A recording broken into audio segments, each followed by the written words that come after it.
In the early 1800s, a handful of settlers made their way to the current Northville, Novi area of Michigan.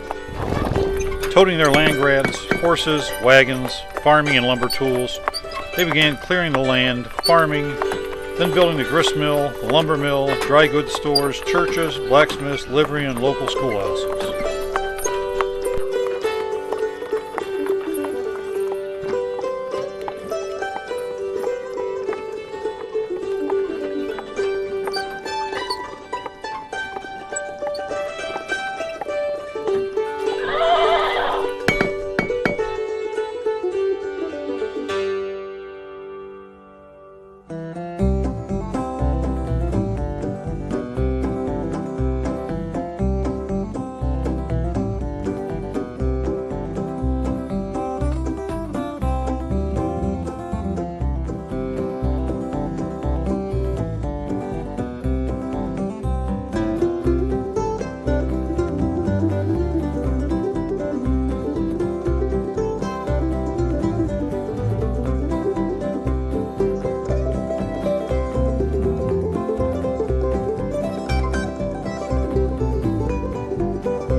Soon after, the railroad then became the bloodline to prosperity for the small town. A cavernous demand for school and church furniture, plus farming implements, blossomed across the nation as new pioneers pushed westward.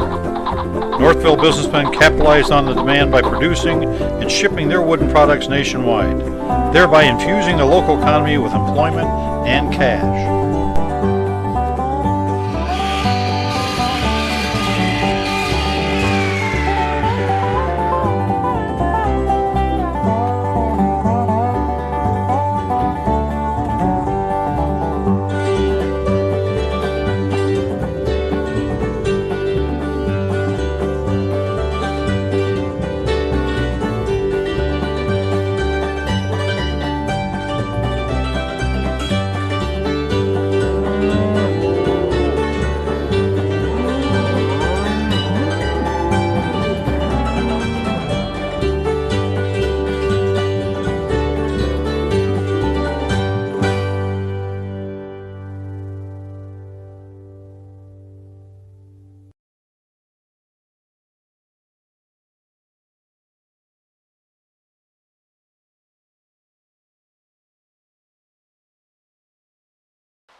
Many of the early pioneers were also Civil War veterans.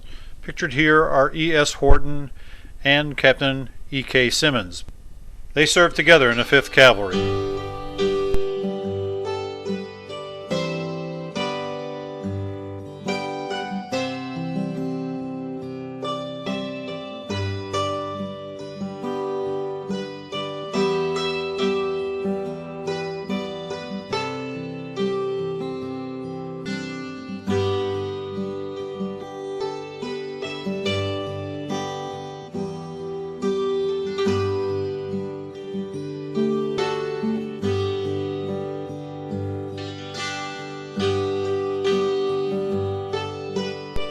A driving force in the early Northville community was the Yerkes family. Within their ranks they boast of attorneys, judges, bankers, owners of the mill, Northville Lumber. They were active in the town's government and shopkeepers as well.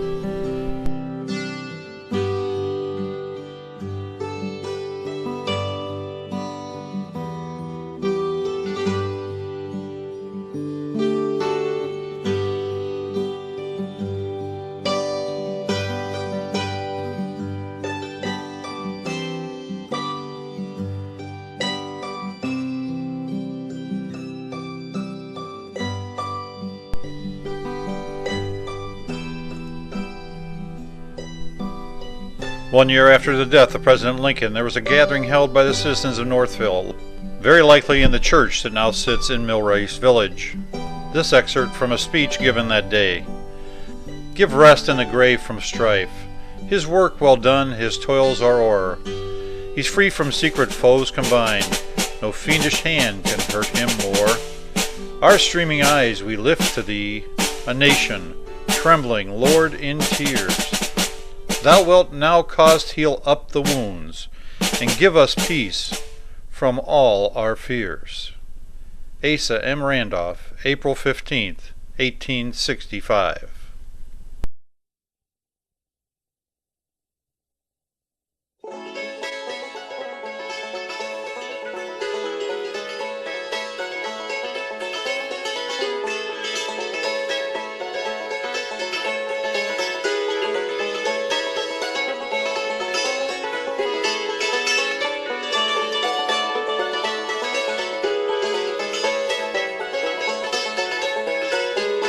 David H. Rowan was a man of great influence in the Northville community. He was a state legislator.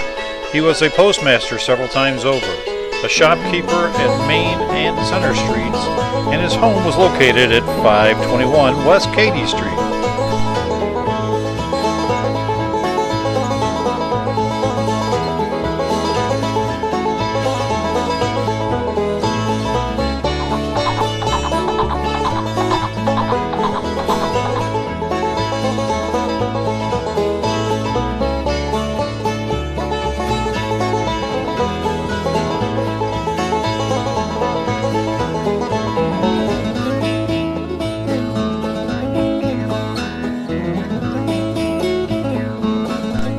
Dr. John Marcus Swift received his educational degrees in eclectic medicine, was one of Northville's leading citizens. He was on the library committee. He was the health officer at Northville, a village trustee, village and school board presidents. He served as a Michigan state legislator and was one of the leading organizers of the State Savings Bank. He passed away peacefully on Monday, August 29, 1897. His original home was on West Main Street between Center and Wing, but he later moved his practice to 117 Fairbrook. This home was more spacious and had mineral springs which he used to treat his patients. And upon his death it was written, his money, labor, and oratory always ready for welfare and advancement.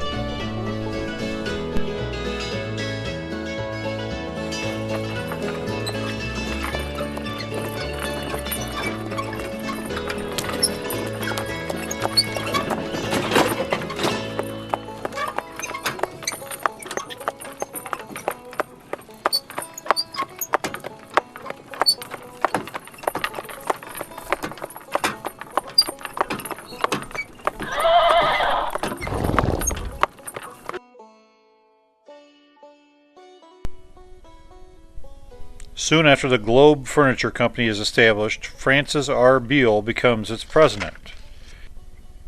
It becomes the largest church furniture producer in the world. In 1875, a large town gala honoring the town's most prominent citizen, Mr. Beale, is given. His factory is noted as giving excess electric to the town. He's recognized as a Union School Board member, a Mason. Beale Street and Beale Town are named in his honor. I'm sure that you will agree with me that the principles enunciated so clearly in our Declaration of Independence, all men are created free and equal, endowed by their Creator, with certain inalienable rights, must be the foundation of all law. From a speech by Francis R. Beale, December 11, 1896. William Pitt Hungerford. His emporium on the north side of Main Street was a conduit between Northville and the latest fashions and goods from the East Coast. His pioneering spirit, efforts, and shopping excursions were pushing the Northville community into modernization. He was respected and honored. His funeral in 1875 was held at the First Presbyterian Church. A large procession then followed through the town, including his brother Masons, the Detroit Knights Templar, the Opera House Band, the Odd Fellows, and most of the community to his final resting place at the Rural Hill Cemetery. His beautiful home at 404 West Main Street, still known as the Hungerford Home. In the 1890s, the Hungerford Home becomes the Yarnell Gold Cure Institute, a 3-week drug and alcohol rehab center run by Doc Yarnell that lives at 543 Dunlap. The original Gold Cure Institute was at 342 East Main, but he outgrew the facility and moved to the Hungerford home.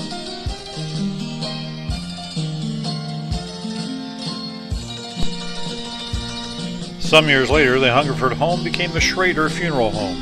Nelson Schrader operated the funeral home and a furniture store. The Schrader family resided at 312 West Main Street.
Barton A. Wheeler built his store in the early 1890s at 106 East Main Street and grants the Northville Masons a 99-year lease owing to their long history within the Northville community.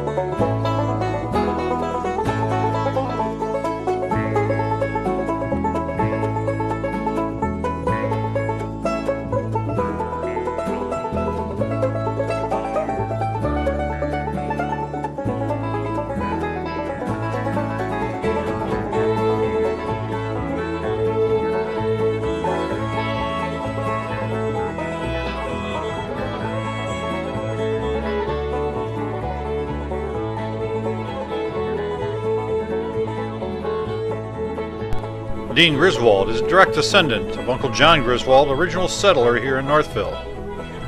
He lived at 317 Dunlap with his wife and was very active in city government.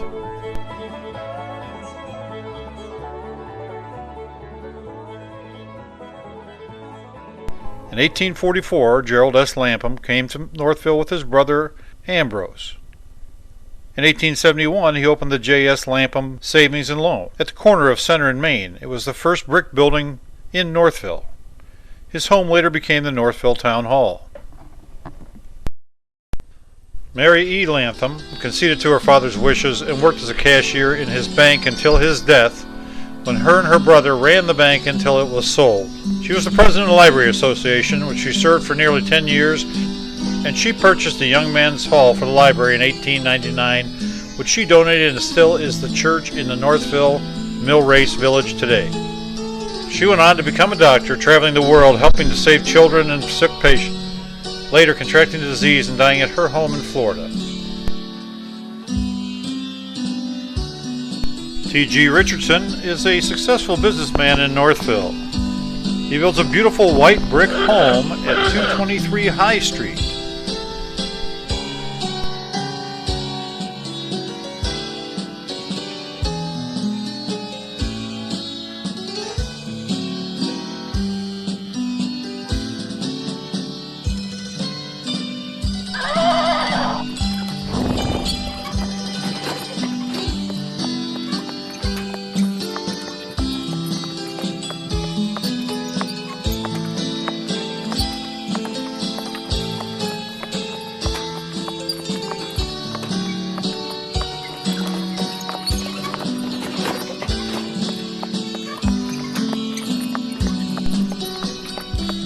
William Ambler Sr. and his wife Ursula built and ran the Ambler Hotel. It was at the southwest corner of Center and Main Street. He was a main stop on the stagecoach line and known throughout the land for its lodging and hospitality. William Sr. built his home at 473 West Katy around 1840.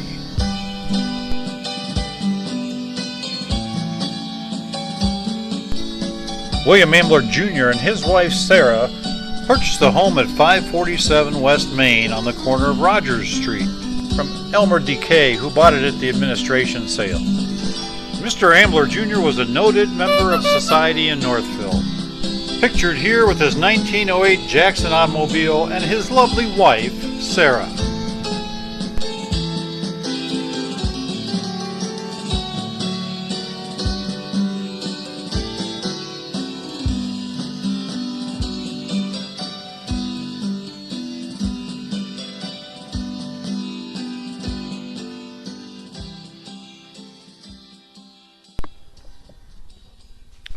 Frank Clark's father, Nelson Clark, is credited with being a pioneer in the fish hatchery business within the state of Michigan.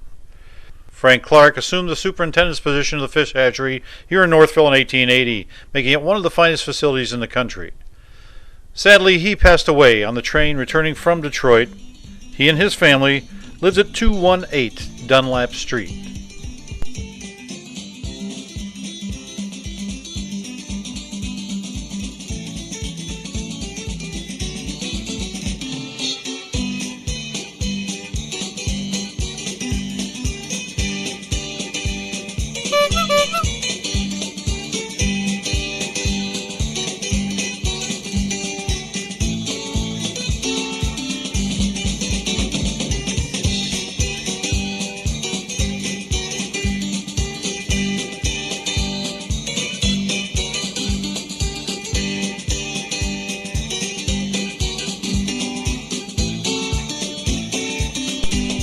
In 1893, John Gardner donates the first clock to Northville for the Methodist Church.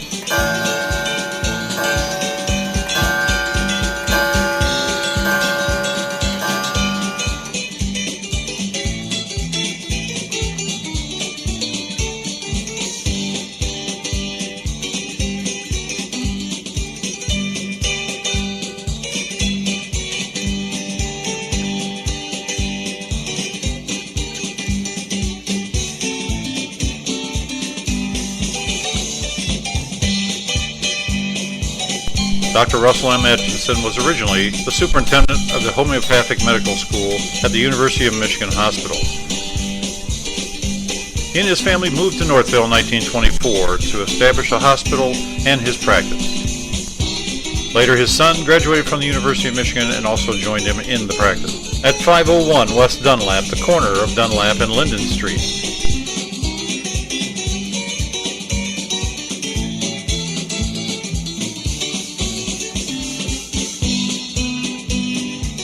In the late 1800s, Dunlap Street was often the site of Saturday horse racing. It being the flattest and longest stretch in Northville, it was ideal for the competition. Later, the athletic field on South Center Street was developed, and it later became the fairground. Many athletic and town events occurred at that location. And in the late 30s, champion boxer Joe Louis at this fine facility trained for his 1939 bout.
In the early 1900s, Edward H. Lapham returns to Northville to run the state savings bank.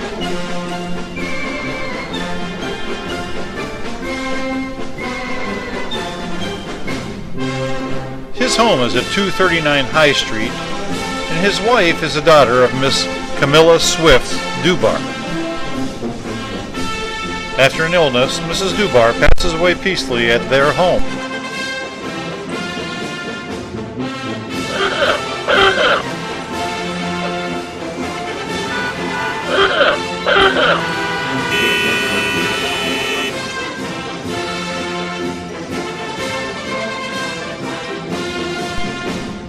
James B. Beatty is a cement contractor. He builds the home at 710 West Main Street. Charles H. Bloom marries Mr. Beatty's daughter, Maddie, and they have a son, C. Harold Bloom.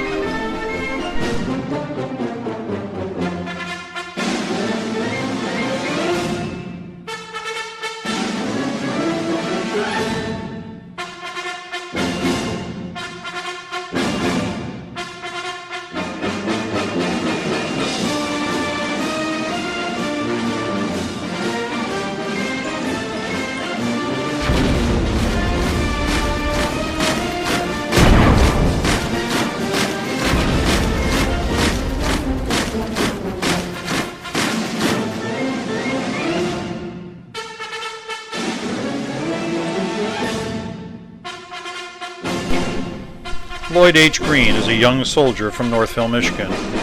He's killed in action near the end of World War I. The Northville American Legion post honors the young soldier by naming their post in his honor.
Adolph C. Baldwin owned several businesses in Northville, including a milking machine company, the Palace Meats, and builder of the tournament ski jump on his farm on Baldwin Hill. Adolph Baldwin built a home at 302 Main Street.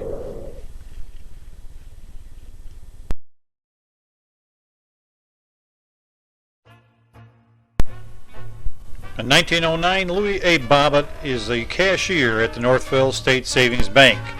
By 1919, he's the bank president. He, along with Mr. Johnson and Mr. Yerkes, purchased an apple orchard off Levi Eaton, now known as Orchard Heights.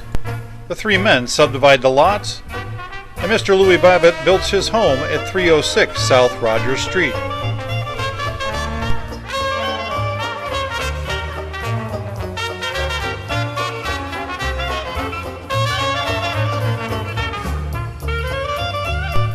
In 1825, President John Q. Adams gave a land grant to Alva Smith for 147 acres for the land around Northville. Adams sold the property to Miller, and Miller to William Dunlap in 1831. 4 years later, he subdivided the land and began selling lots. In 1867, Charles Yerke bought 47 lots known as Cabbagetown or the North Side.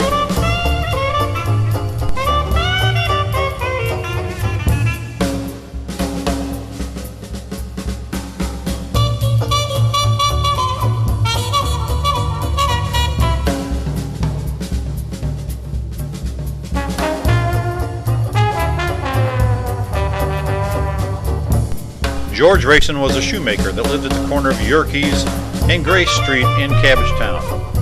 It's rumored his cabbage field gave the town its name. He was very active in city politics, and later they changed the name from Yerkes to Rayson Street. He lived across the street from Dixon's greenhouse, and his wife was sadly killed in a fall of ice from the neighbor's porch.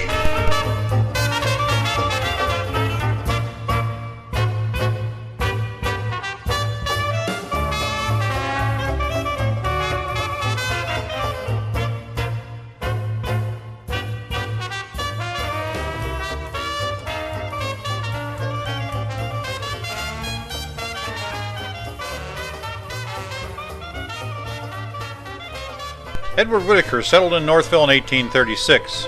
He worked at the Argo Mill. He was in the furnace business with Mr. Chas Harrington and later bought the Dunlap Mill. Was in business here 50-some-odd years before retiring.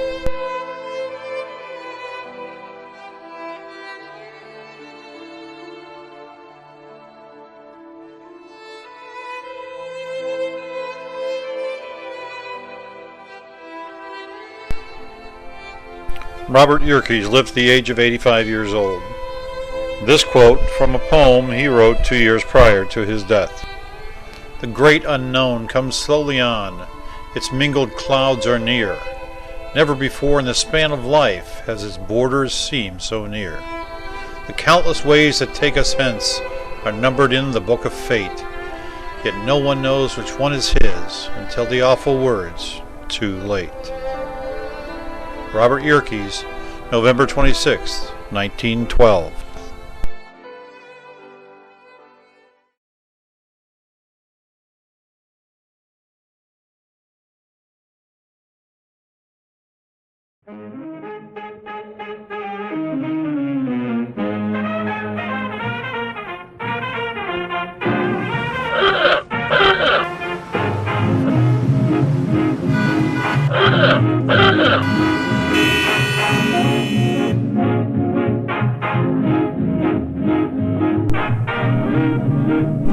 In the early 1900s, Northville boasts of two hospitals, Sessions Hospital and Atchison Hospital. Dr. Linwood W. Snow is the former mayor of Northville and the head physician at Sessions Hospital. He has his office and his home just 2 doors down from the hospital on West Main Street.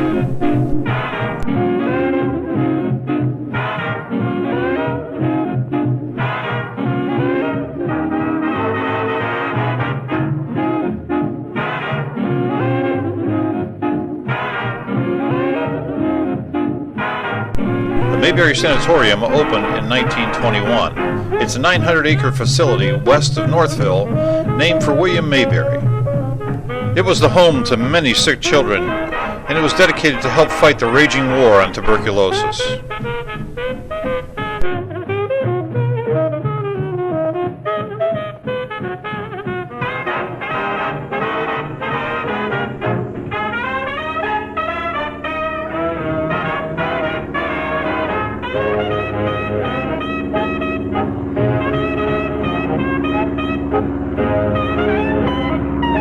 Eddie Stinson lived in Northville and opened his factory to build his Stinson Detroiter aircraft. His airfield was near Beck and 6 Mile Road. He was killed at a young age in an airplane crash in Chicago.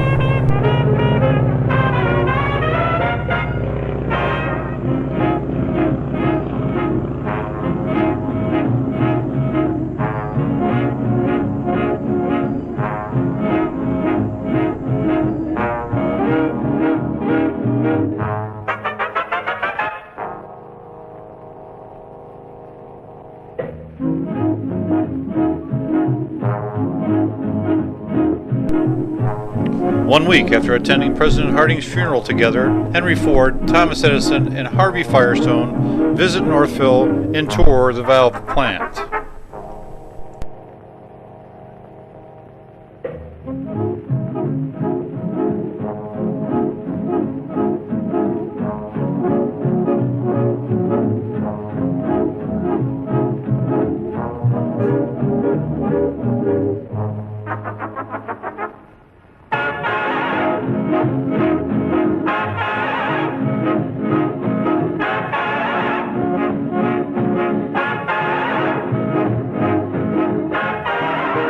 In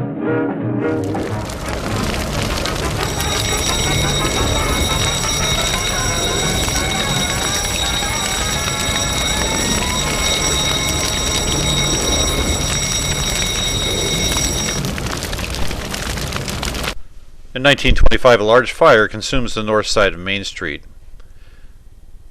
Kate Penniman Allen constructs her theater in the same location and also one in Plymouth. Opening day is February 9th, 1926. This beautiful venue boasts of a large Wurlitzer pipe organ shipped from Germany at the cost of $13,000, the largest pipe organ in the state of Michigan. Years later, the venue becomes the Marquis Theater.